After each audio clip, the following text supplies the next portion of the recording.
اعوذ باللہ من الشیطان الرجیم بسم اللہ الرحمن الرحیم وَإِذْ أَخَذْنَا مِيثَاقَ بَنِي إِسْرَائِيلَ لَا تَعْبُدُونَ إِلَّا اللَّهَ وَبِالْوَالِدَيْنِ إِحْسَانًا وَذِي الْقُرْبَى وَالْيَتَامَى وَالْمَسَاكِينِ وَقُولُوا لِلنَّاسِ حُسْنًا وَأَقِيمُوا الصَّلَاةَ وَآتُوا الزَّكَاةَ ثُمَّ تَوَلَّيْتُمْ إِلَّا قَلِيلًا مِّنكُمْ وَأَنْتُمْ مُعْرِضُونَ۔ جیسے کہ ابھی تک بنی اسرائیل کا ذکر چل رہا تھا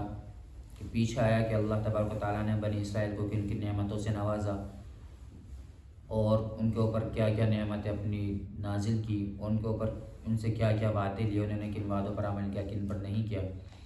اسی طرح یہاں سے بھی اللہ تبارک و تعالیٰ ان سے کچھ وعدے لے رہا ہے اور ان وعدوں کا ذکر آ رہا ہے کہ جب ہم نے بنی اسرائیل سے عہد لیا، وعدہ لیا کہ تم اللہ کے علاوہ کسی کی عبادت نہیں کرو گے، اور والدین کے ساتھ، رشتہ داروں کے ساتھ، یتیموں کے ساتھ اور غریبوں کے ساتھ حسن سلوک کرو گے، اچھا معاملہ کرو گے، اور لوگوں سے اچھی بات کہو گے، بھلی بات کہو گے، یعنی وہ بات کہو گے جو لوگوں کو فائدہ پہنچائے، اور نماز قائم کرو گے اور زکوٰۃ ادا کرو گے۔ ثم تولیتم الا قلیلا منکم وانتم معرضون، مگر پھر تم میں سے تھوڑے سے لوگوں کے علاوہ باقی سب نے اس بات سے منہ موڑ لیے، پیٹھ پھیر کر منہ موڑ لیے، یعنی کہ صرف کچھ ہی لوگوں نے اس بات کو مانا، باقی سب لوگوں نے اس بات کو نہیں مانا۔ اس عہد کو جو اللہ تبارک و تعالیٰ نے ان لوگوں سے لیا تھا، اس عہد کو باقی سب لوگوں نے نہیں مانا۔ وَإِذْ أَخَذْنَا مِيثَاقَكُمْ لَا تَسْفِكُونَ دِمَاءَكُمْ وَلَا تُخْرِجُونَ أَنفُسَكُمْ مِنْ دِيَارِكُمْ ثُمَّ أَقْرَرْتُمْ وَأَنْتُمْ تَشْهَدُونَ، اور یاد کرو اس وقت کو جب ہم نے تم سے عہد لیا تھا کہ تم اپنے لوگوں کا خون نہیں بہاؤ گے، اور نہ ہی اپنے ہی لوگوں کو ان کے گھروں سے نکالو گے، اور پھر تم نے اقرار بھی کر لیا تھا حالانکہ تم خود اس کے گواہ بھی ہو۔ یہ اس وقت ہے کہ جب اللہ تبارک تعالیٰ نے پہلے بنی اسرائیل سے عہد لیا تھا حضرت موسیٰ علیہ السلام کے زمانے میں، تبھی کہ تم یہ کام نہیں کرو گے کہ اپنے لوگوں کا خون نہیں بہاؤ گے، نہ ان کو ان کے گھروں سے نکالو گے، اور ان لوگوں نے اس بات کو مان بھی لیا تھا۔ پھر آگے آتا ہے ثم انتم هؤلاء تقتلون انفسكم وتخرجون فريقا منكم من ديارهم تظاهرون عليهم بالاثم والعدوان، پھر یہی کہ تم لوگ اپنے ہی لوگوں کو قتل کرتے ہو اور اپنے ہی لوگوں میں سے کچھ لوگوں کو ان کے گھروں سے نکال دیتے ہو، حالانکہ تم گناہ اور زیادتی کا ارتکاب کر کے ان کے دشمنوں کی مدد کرتے ہو۔ وَإِن يَأْتُوكُمْ أُسَارَىٰ تُفَادُوهُمْ وَهُوَ مُحَرَّمٌ عَلَيْكُمْ إِخْرَاجُهُمْ، اور اگر وہ تمہارے پاس قیدی بن کر آ جائیں تو تم ان کو فدیہ دے کر چھڑا بھی لیتے ہو، حالانکہ تم پر ان کا نکالنا حرام تھا۔ أَفَتُؤْمِنُونَ بِبَعْضِ الْكِتَابِ وَتَكْفُرُونَ بِبَعْضٍ، تو کیا تم بعض کتاب کو مانتے ہو اور بعض کا انکار کرتے ہو؟ فَمَا جَزَاءُ مَن يَفْعَلُ ذَلِكَ مِنكُمْ إِلَّا خِزْيٌ فِي الْحَيَاةِ الدُّنْيَا، تو کیا بدلہ ہو اس شخص کا جو تم میں سے اس کام کو کرے سوائے دنیاوی زندگی میں ذلت اور رسوائی کے۔ وَيَوْمَ الْقِيَامَةِ يُرَدُّونَ إِلَىٰ أَشَدِّ الْعَذَابِ،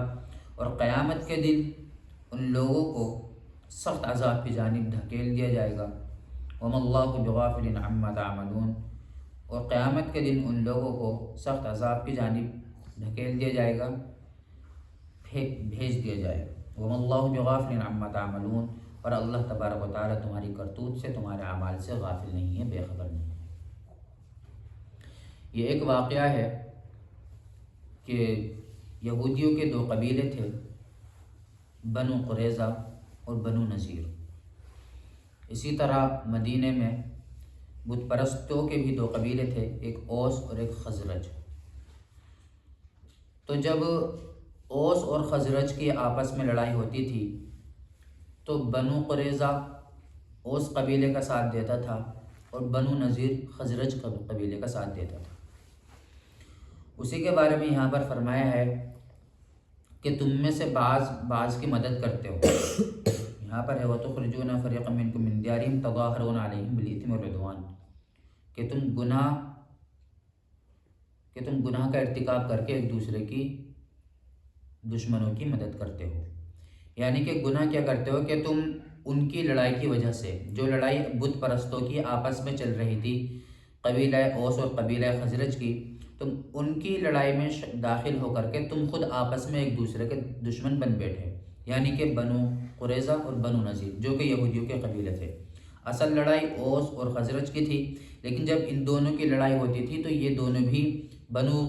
قریظہ اوس کے ساتھ ہو جاتے، اور بنو نذیر جو دوسرا قبیلہ تھا وہ خزرج کے ساتھ ہو جاتا تھا، یعنی کہ آپس میں ایک دوسرے کے سامنے لڑائی میں ہو جایا کرتے تھے۔ تو اسی کے بارے میں ہے کہ تم لوگ، اس سے کیا ہوتا ہے کہ تم لوگ جان کا نقصان بھی کرتے ہو اور مال کا نقصان بھی کرتے ہو، یعنی کہ اگر جب لڑائیاں ہوتی ہے تو اس میں تمہاری جانیں بھی جاتی ہیں، تم ایک دوسرے کے لوگوں کو مارتے بھی ہو، اپنے لوگوں کو، اسی کو کہا تم تقتلون انفسکم کہ تم اپنے لوگوں کو مارتے بھی ہو، وتخرجون فریقا منکم اور اپنے ہی لوگوں کو ان کے گھروں سے نکالتے بھی ہو، یعنی کہ جب یہودی ٹکرائیں گے آپس میں، بنی اسرائیل ایک دوسرے سے ٹکرائیں گے مخالف بن کر کے، تو یہاں پر وہ ایک دوسرے کو قتل بھی کریں گے اور ایک دوسرے کو ان کے گھروں سے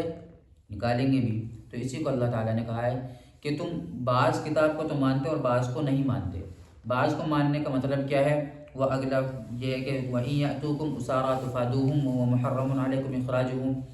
کہ اگر وہ تمہارے پاس قیدی بن کر کے آتے ہیں، یعنی کہ اگر یہودیوں کا، بنی اسرائیل کا کوئی بندہ قیدی ہو جاتا ہے، کوئی شخص قیدی بن کر دوسرے لوگوں کے پاس چلا جاتا ہے، تو وہ فدیہ دے کر اس کو چھڑا لیتے ہیں اس شخص سے، یعنی کہ یہاں تو ہمدردی جتلاتے ہیں کہ بھائی ہمارا بندہ ہے، ہمارے قبیلے کا ہے، ہمارے ساتھ رہنے والا ہے، ہماری قوم ہے، ہماری قوم کا ہے، تو وہاں تو ہمدردی جتا کر کے تم لوگ فدیہ دے کر اس کو چھڑا لیتے ہو۔ حالانکہ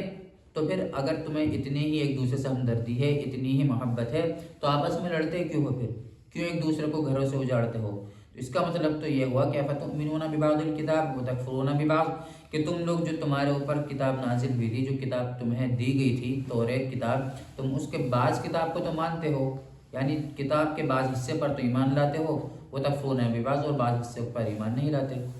فما جزاء، پھر اللہ تعالیٰ پوچھ رہا ہے کہ اب تم خود ہی بتاؤ، فما جزاء من یفعل ذلک منکم، کہ جو شخص ایسی حرکت کرے، یعنی کہ اللہ کے نازل شدہ کتاب کے بعض احکام کو تو مانے اور بعض احکام کو نہ مانے، تو اس کا کیا حکم ہے، اس کو سزا کیا دی جائے؟ تو اللہ تعالیٰ فرماتا ہے کہ ایسے لوگوں کی تو سزا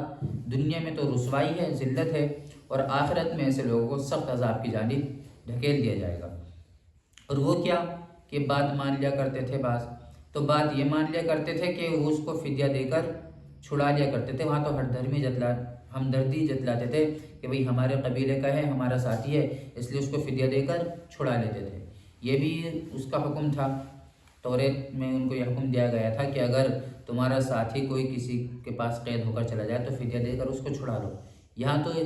بات مان لیا کرتے تھے، لیکن وہیں جو دوسرے حکم تھے کہ ایک دوسرے کا قتل مت کرنا اور ایک دوسرے کو ان کے گھروں سے مت نکالنا، ان حکموں کو تم توڑتے ہو، ان حکموں کو تو نہیں مانتے۔ تو یعنی کہ بعض پر ایمان لاتے اور بعض پر ایمان نہیں لاتے، بعض احکام پورے کرتے ہو اور بعض احکام پورے نہیں کرتے۔ تو ان لوگوں کے بارے میں اللہ تعالیٰ فرماتا ہے کہ فما جزاء من یفعل ذلک منکم الا خزی فی الحیاۃ الدنیا، تو کیا سزا ہے اس شخص کی جو یہ کام تم میں سے اس کام کو کرے، سوائے رسوائی کے دنیاوی زندگی میں، وَيَوْمَ الْقِيَامَةِ يُرَدُّونَ إِلَىٰ أَشَدِّ الْعَذَابِ، اور قیامت کے دن ایسے لوگوں کو سخت عذاب کی جانب لوٹا دیا جائے گا، ڈھکیل دیا جائے گا۔ وَمَا اللَّهُ بِغَافِلٍ عَمَّا تَعْمَلُونَ، اور اللہ تبارک و تعالیٰ تمہاری کرتوت سے غافل نہیں ہے، تمہارے اعمال سے بے خبر نہیں ہے، بلکہ اللہ تعالیٰ جو تم کر رہے ہو سب کچھ دیکھ رہا ہے اور سب کچھ جانتا ہے۔ أُولَٰئِكَ الَّذِينَ اشْتَرَوُا الْحَيَاةَ الدُّنْيَا بِالْآخِرَةِ فَلَا يُخَفَّفُ عَنْهُمُ الْعَذَابُ وَلَا هُمْ يُنصَرُونَ، یعنی اللہ تعالیٰ سب کچھ دیکھ رہا ہے۔ اس کا مطلب کیا ہے؟ اس کا مطلب ہے کہ جو تم چالاکیاں کر رہے ہو یہاں پر دنیا میں رہ کر کے، کہ بعض کتاب پر، بعض اللہ کے حکم پر تو عمل کرتے ہو، بعض اللہ کے حکم پر عمل نہیں کرتے، جو تمہیں اچھا لگتا ہے، جو تمہارے مطلب کا ہوتا ہے اس پر تو عمل کر لیتے ہو، اور جو تمہارے اوپر دشوار گزرتا ہے، جو تمہیں مشکل لگتا ہے، اس کو تم لوگ چھوڑ دیتے ہو۔ تو یہ تو بنی اسرائیل کی سزا ہے۔ آج ہم میں سے بھی کچھ لوگ ایسے ہیں، ہمارے مسلمانوں میں بھی، یعنی کتنے ہی لوگ ایسے ہیں جو ان کے مطلب کی بات ہوتی ہے دین میں سے اس کو تو لے لیتے ہیں، اور جو بات ان کو لگتا ہے کہ یہ ان کے خلاف بات ہے تو وہ اس دین کی بات کو، اس اللہ کے حکم کو چھوڑ دیتے ہیں، اللہ کے اس حکم کو ماننے سے انکار کر دیتے ہیں، نعوذ باللہ، اس کو چھوڑ دیتے ہیں، یعنی اس حکم پر اللہ کے عمل نہیں کرتے۔ تو وہ سوچ لیں کہ کیا حشر ہوگا۔ اللہ تعالیٰ نے ان لوگوں کے بارے میں کیا فرمایا کہ جو بعض کتاب پر تو ایمان رکھتے ہیں، یعنی بعض کتاب کو تو مانتے ہیں اور بعض کا انکار کرتے ہیں۔ تو میرے پیارو، اللہ کے حکم پر جب اللہ تعالیٰ نے جو حکم دیے ہیں قرآن کریم میں، ہمیں یہ اللہ کے نبی علیہ السلام نے جن چیزوں کا ہمیں حکم دیا، ہمیں ان پر پوری طریقے سے عمل کرنا ہے اور اسی طریقے سے عمل کرنا ہے جس طریقے سے اللہ اور اس کے رسول نے ہمیں احکام بتلائے، جس طریقے سے اللہ اور اس کے رسول نے ہمیں حکم دیا ہے، نہ تو اس میں تھوڑی سی کمی کرنی ہے بالکل بھی، اور نہ اس میں بالکل بھی تھوڑی بہت بھی زیادتی کرنی ہے۔ اس لیے کہیں ایسا نہ ہو کہ ہمارا حال بھی بنی اسرائیل کی طرح ہو جائے کہ وہ لوگ بھی یہی حرکت کیا کرتے تھے کہ اللہ کے حکم کو پوری طرح عمل نہیں کرتے تھے، بلکہ اس میں اپنی طرف سے کمی زیادتی کر لیا کرتے تھے، جو ان کو اچھا لگتا تھا۔ فتؤمنون ببعض الکتاب کے بعض پر تو ایمان لاتے تھے، یعنی بعض باتوں کو مان لیتے تھے، وتکفرون ببعض اور بعض کا انکار کر دیتے تھے، یعنی بعض باتوں کو نہیں مانتے تھے۔ تو اللہ تعالیٰ سے دعا ہے کہ اللہ تعالیٰ ہمیں اپنے اور اپنے نبی کے حکم کے مطابق زندگی گزارنے کی توفیق عطا فرمائے۔ آگے اللہ تعالیٰ فرماتا ہے اولئک الذین اشتروا الحیاۃ الدنیا بالآخرہ فلا یخفف عنہم العذاب ولا هم ینصرون۔ تو یہی وہ لوگ ہیں کہ جنہوں نے دنیاوی زندگی کو آخرت کے بدلے میں خرید لیا، تو لہٰذا نہ ان سے عذاب میں کچھ کمی کی جائے گی، یعنی نہ تو ان کا عذاب کم کیا جائے گا، ولا هم ینصرون اور نہ ہی ان کے آخرت میں مدد کی جائے گی۔ یعنی کہ جو لوگ اللہ کے احکام کو توڑ کر، اللہ اور اس کے رسول کے احکام کو توڑ کر دنیا میں اپنی خواہشات کے مطابق زندگی گزارتے ہیں، اپنی مرضی سے زندگی گزارتے ہیں، اپنی منمانی زندگی گزارتے ہیں، تو یہ وہ لوگ ہیں کہ جو آخرت کے بدلے میں دنیاوی زندگی کو ترجیح دیتے ہیں اور دنیا کو خرید لیتے ہیں، آخرت کو بالکل بھول جاتے ہیں۔ تو ایسے لوگوں کے بارے میں فرمایا گیا کہ یاد رکھنا لا یخفف عنہم العذاب، کہ ایسے لوگوں سے نہ تو عذاب کم کیا جائے گا، نہ تو ان کے عذاب میں تخفیف کی جائے گی، نہ ان سے عذاب کم کیا جائے گا، نہ تو ان کے عذاب میں کمی کی جائے گی، ولا هم ینصرون اور نہ ہی ان کی کوئی مدد کرے گا، نہ ان کی مدد کی جائے گی۔ اللہ تبارک و تعالی ہم سب کو ان باتوں پر عمل کی توفیق عطا فرمائے اور اپنے اور اپنے نبی کے حکم کے مطابق زندگی گزارنے کی توفیق عطا فرمائے، اور جو باتیں قرآن کریم میں کہی گئی ہے اللہ تعالی ہم سب کو ان پر پورا کامل ایمان عطا فرمائے۔ وآخر دعوانا ان الحمد للہ۔